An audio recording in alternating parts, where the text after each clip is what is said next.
আজ ২১শে জুন আমি আর রাহুল বেরিয়ে পড়েছি বাড়ি থেকে আসামের উদ্দেশ্যে। বাড়িতে বেশ কয়েকদিন ছুটি কাটানোর পরে না যখন চলে যেতে হয় তখন যে মনটা কি খারাপ লাগে সে আর বলে বোঝানো যায় না। তো কিছু করার নেই, লোকাল ট্রেনে উঠে পড়েছি, যেতে হবে শিয়ালদা।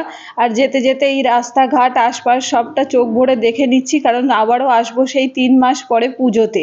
তো ততদিন তো এই জিনিসগুলোকে খুবই মিস করব। তো ফাইনালি পৌঁছালাম শিয়ালদা স্টেশনে। শিয়ালদা স্টেশনে পৌঁছে ৮ নম্বর প্ল্যাটফর্ম থেকে কিনে নিলাম মোমো, কারণ মনটা ভীষণ খারাপ। আর আমার মন ভালো করার জন্য মোমোই যথেষ্ট। মোমো খেলে মন আমার ইনস্ট্যান্ট ভালো হয়ে যায়। তারপর শিয়ালদা থেকে ক্যাব নিয়ে পৌঁছালাম হাওড়া স্টেশন। আর হাওড়া স্টেশনে যাওয়ার পথে শিয়ালদা নর্থ সেকশনকে বাই বলে দিলাম, কারণ আবারও দেখা হবে প্রায় ৩ মাস পরে। রাহুলেরও মনটা খারাপ, সাধারণত বাড়ি থেকে যারা দূরে থাকে তারাই এই কষ্টটা বুঝবে। তো শিয়ালদা স্টেশন থেকে হাওড়া স্টেশন পৌঁছে প্রথমেই আমরা খেয়ে নিলাম ১ কাপ চা। তো আজকের মিনি ব্লগটা কেমন লাগলো অবশ্যই কমেন্টে জানিও। দেখা